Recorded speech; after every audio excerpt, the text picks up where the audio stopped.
Hello everybody, I'm Dr. Abdul Shafi Khan and you are watching my channel where you learn spoken English and different kinds of sentences, and today you will learn how to form your sentence and what are the placement of sentence, and if you will learn it how to form our sentences into giving matter here, then you will be able to form your sentence. Now look here, we will take here subject plus verb plus object. This is the pattern of positive sentence, जिसको हम मुस्बत जुमला कहते हैं. Positive sentence formation है ये कि सबसे पहले यहां पर हमारा सब्जेक्ट होगा, ये वर्ब होगी और उसके बाद में ऑब्जेक्ट होगा. लेकिन ज्यादा अब ये होता है सिर्फ प्रेजेंट इंडेफिनिट टेंस के साथ और पास्ट इंडेफिनिट के साथ. इसके बाद जितने भी टेंसेस में जाएंगे उसका फॉर्मेशन क्या होगा? वो फॉर्मेशन होगा हमारा सब्जेक्ट होगा प्लस ऑक्सिलरी वर्ब होगा, जिसको हम हेल्पिंग वर्ब के नाम से जानते हैं. प्लस वर्ब होगी और प्लस जो है ये हमारा ऑब्जेक्ट होगा. This is the placement of words here. This is the placement of our subject. हम किसी भी सेंटेंस को अगर मीनिंगफुल बनाना चाहते हैं तो हमें ये जो फॉर्मेशन ऑफ द सेंटेंस है उसको हमें एडॉप्ट करना होगा, राइट? अब जैसे फॉर एन एग्जाम्पल हमने यहां पर देखा, ये सब्जेक्ट देखा, वर्ब देखा, ऑब्जेक्ट देखा. ये फॉर्मेशन किसके लिए है? यहां पर ये होगा यहां पर प्रेजेंट इंडेफिनिट के लिए और ये होगा पास्ट इंडेफिनिट के लिए. ये दो चीजों के लिए होगा, प्रेजेंट इंडेफिनिट और पास्ट. अब कैसा होगा ये देखिएगा. सारे सेंटेंसेस अभी हम पॉजिटिव सीख रहे हैं. अभी हमने नेगेटिव की बात नहीं की है, इंटरोगेटिव की बात नहीं की है और इंटरोगेटिव नेगेटिव की बात नहीं की है. एक बार सीख लीजिए, इंशाल्लाह सबको बन जाएगा. और हमने इसको बोला था, these are the structure for all type of sentences. ये सभी तरह के सेंटेंसेस के लिए फॉर्मूला है, राइट? कैसे? जैसे मान लीजिए मैंने आपको यहां प्रेजेंट इंडेफिनिट कहा तो यहां पर हमने सब्जेक्ट लिखेंगे. अब हिंदी और अंग्रेजी के प्लेसमेंट में थोड़ा फर्क होता है. जैसे मैं किताब पढ़ता हूं तो मैंने कहा मैं, ये सब्जेक्ट हो गया, किताब यहां पर ऑब्जेक्ट हो गया, पढ़ना जो है यहां वर्ब हो गई.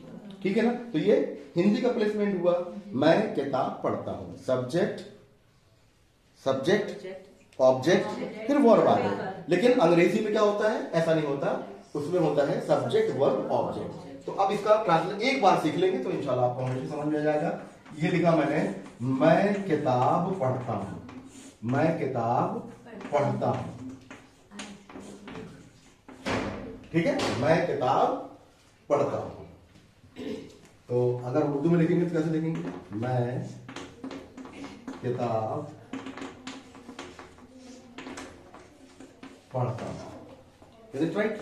मैं किताब पढ़ता हूं, मैं किताब पढ़ता हूं. तो आप इसको नहीं देखना, आपको सिर्फ देखना है. मैं हिंदी में देखिएगा, इसके हम बनाकर देख रहे हैं. मैं किताब पढ़ता हूं, मैं के लिए यहां पर देखिए. अब ये प्लेसमेंट यहां पर ऐसे ही होगा.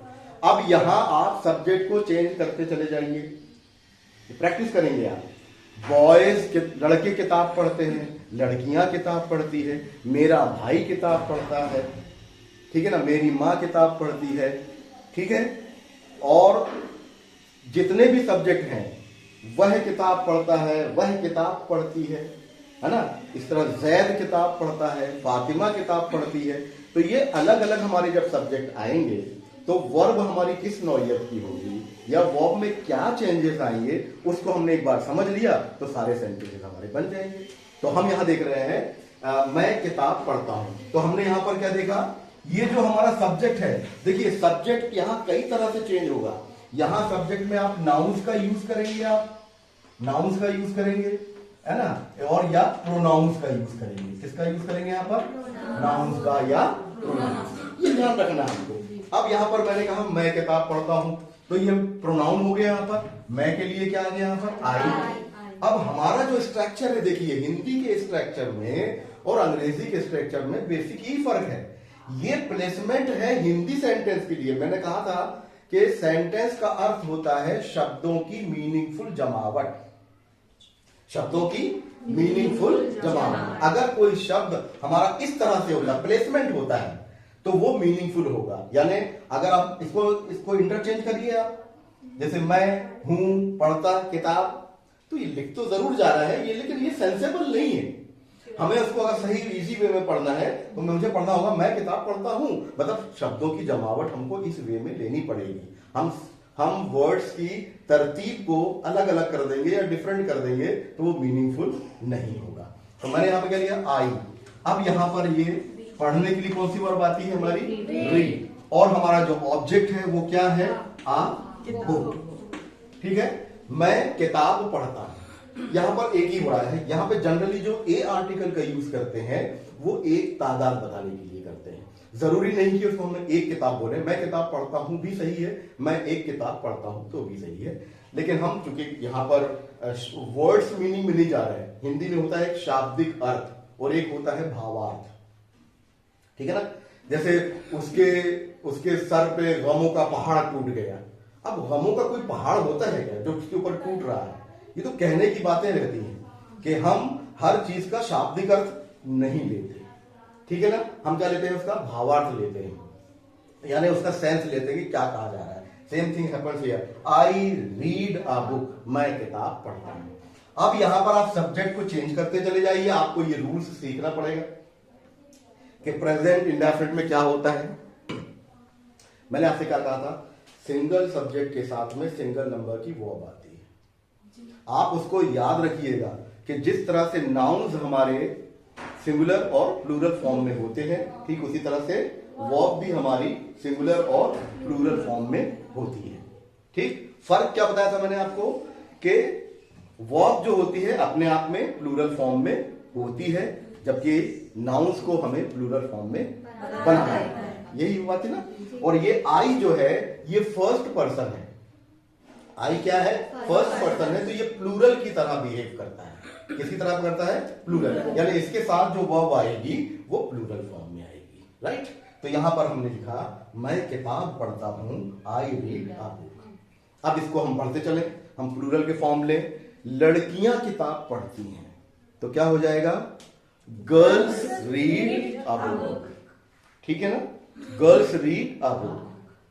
इसी तरह से हमने कहा कि लड़के किताब पढ़ते हैं, boys read a book. Right, इसी तरह से हम और भी करते हैं, चिल्ड्रन यानी लड़के यानी बच्चे किताब पढ़ते हैं तो क्या हो जाएगा, चिल्ड्रन।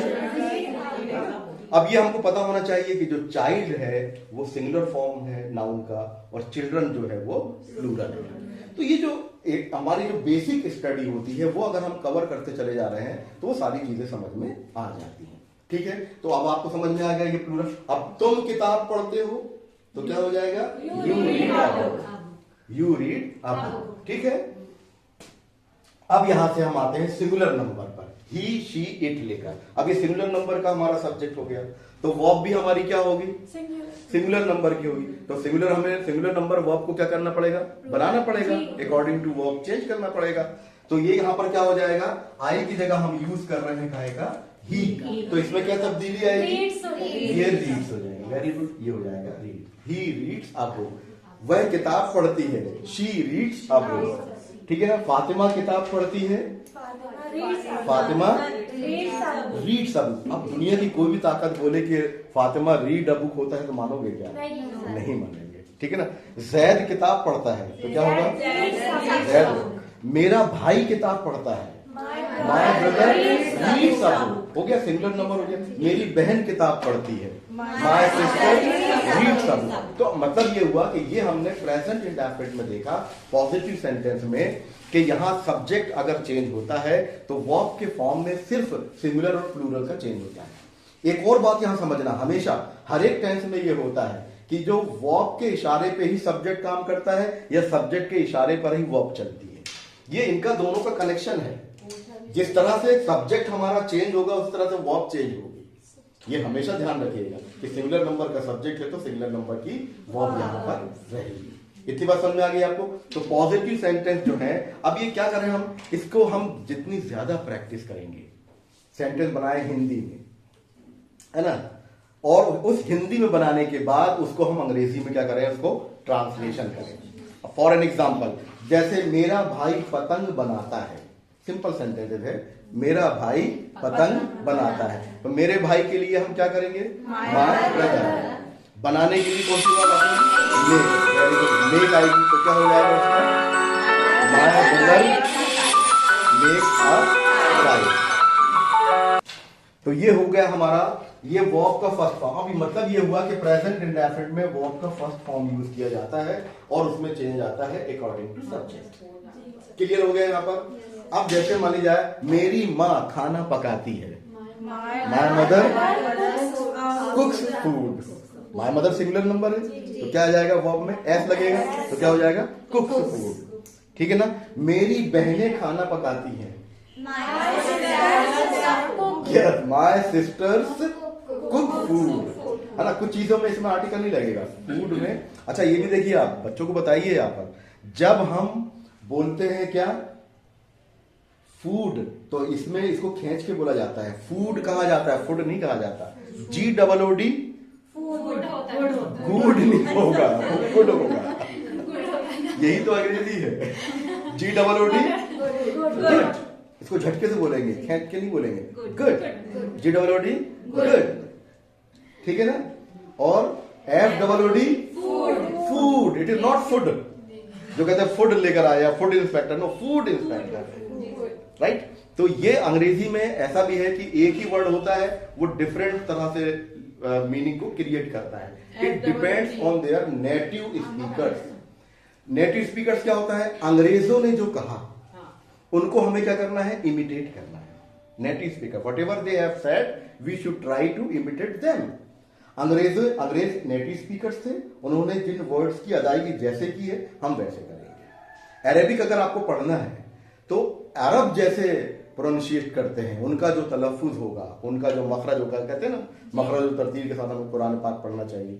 एक अलिफ का जो आ का जो उनका प्रोनाउंसिएशन है, अब आ के लिए कितने वर्ड्स होते हैं तो ये अरब ही बताएंगे कि हमजा जब निकलेगा तो वो आ क्या निकलेगा, आयन जब निकलेगा तो वो आ क्या निकलेगा, अलिफ जब निकलेगा तो वो आ क्या निकलेगा, और हे में जब आ निकलेगा तो वो क्या आ निकलेगा। इतना डिफरेंशिएट, बहुत रिच लैंग्वेज है अरबी, ठीक है, लेकिन उनकी प्रोनाउंसिएशन जरूर डिफरेंट होंगे।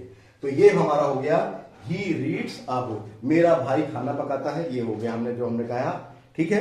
तो इस तरह से सेंटेंस की आप प्रैक्टिस करिए। हमने सिर्फ आपको इसी में कंसिस्ट रखता है बनाता है, बनाती है या ता ती ते, ठीक है। इन सेंटेंस को पॉजिटिव सेंटेंस बनिए। अब इसी में हम पास्ट टेंस बना देते हैं जब हमारी वर्ब सेकंड फॉर्म में आ जाती है।